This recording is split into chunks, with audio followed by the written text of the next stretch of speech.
teman-teman, nama saya Rizdia Pasaribu dengan nomor pokok mahasiswa 2017-84203025. Nah, saya dari jurusan Pendidikan Fisika, Fakultas Keguruan dan Ilmu Pendidikan Universitas Musa Mus Merauke.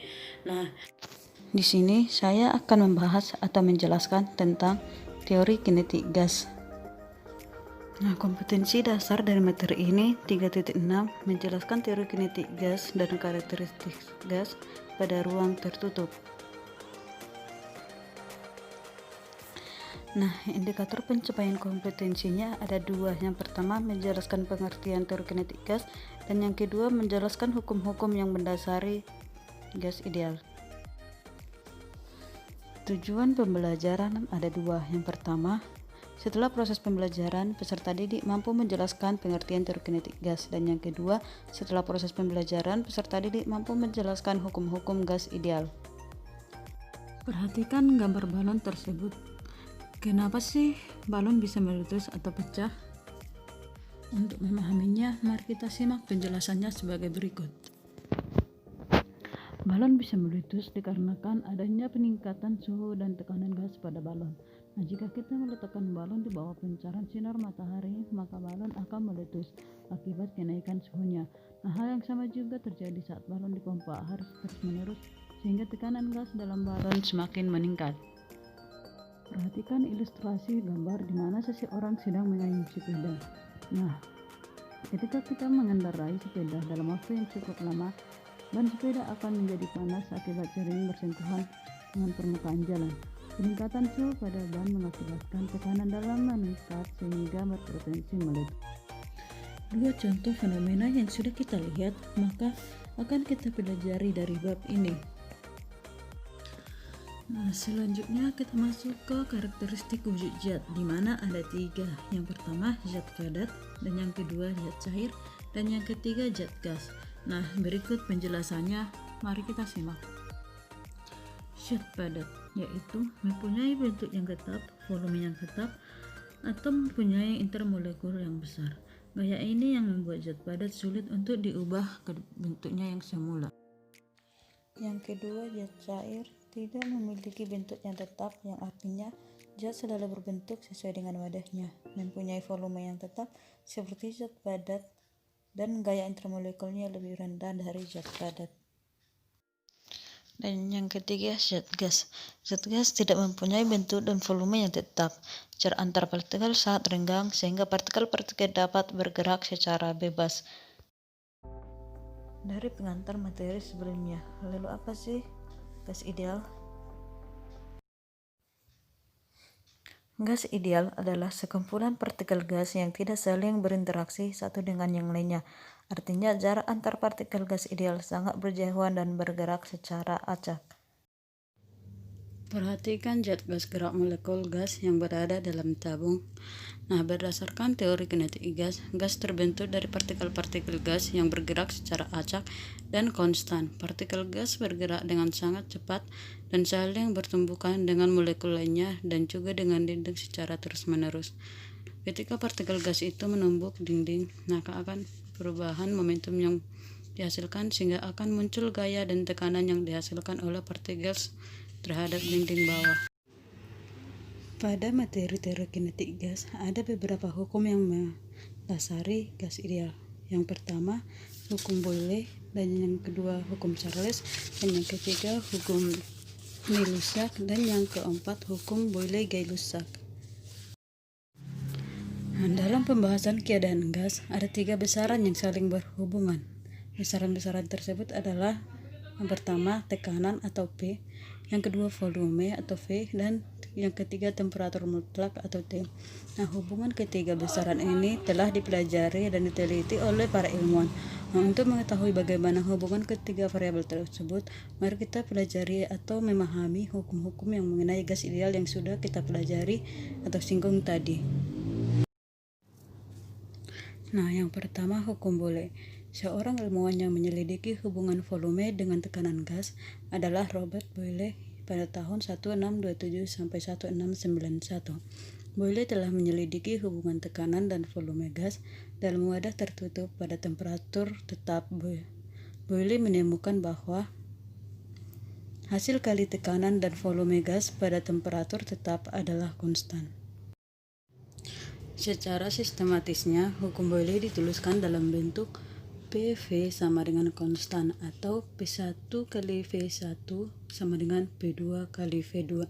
Nah, di mana P1 sama dengan tekanan gas awal dengan satuan Newton meter per kuadrat, dengan V1 volume gas awal meter kubik, P2 sama dengan tekanan gas akhir, dan V2 sama dengan volume akhir. Berdasarkan penyelidikannya, Jacques Charles tahun 1747 sampai 1823 menemukan bahwa volume gas berbanding lurus dengan temperatur mutlaknya jika tekanan gas di dalam ruang tertutup dijaga konstan. Nah, pernyataan Charles tersebut dikenal sebagai hukum Charles dan dituliskan dalam bentuk persamaan V per T sama dengan konstan atau V1 per T1 sama dengan V2 per T2.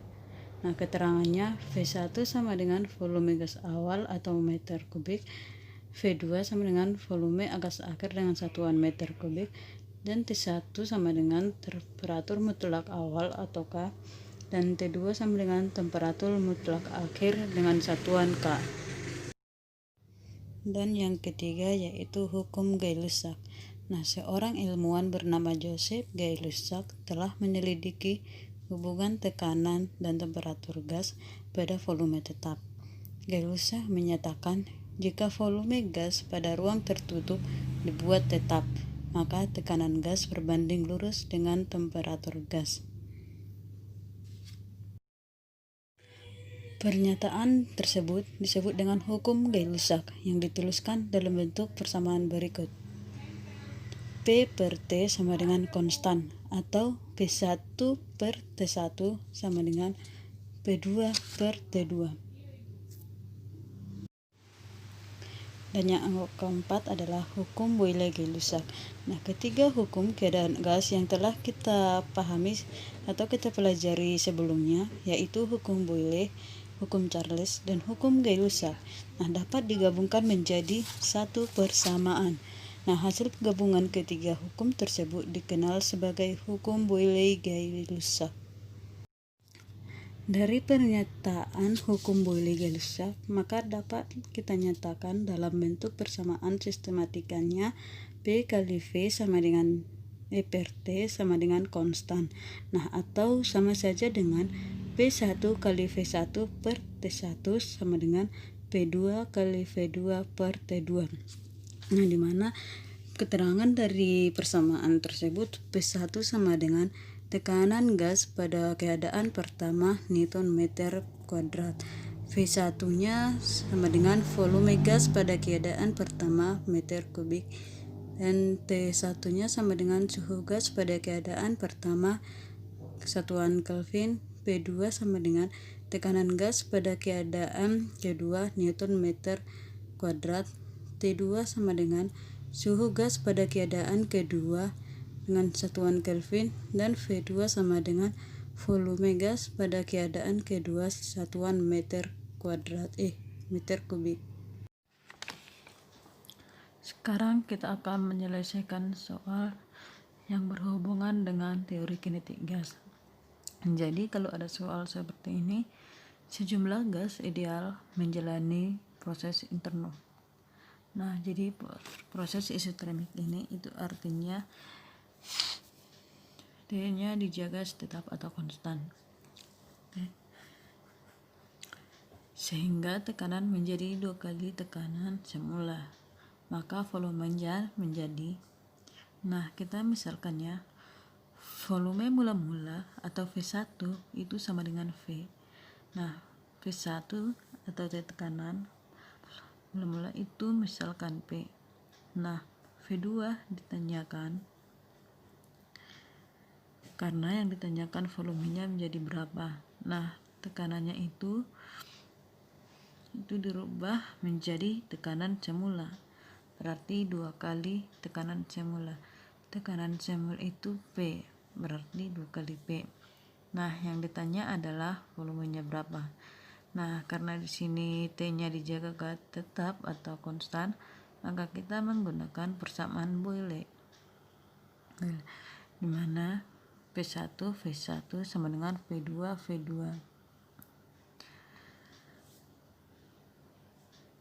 Oke. Kita masukkan P ini V sama dengan P2-nya 2P. V2-nya yang ditanyakan. Ini kita balik, berarti V2-nya sama dengan setengah kali V atau setengah mula-mula.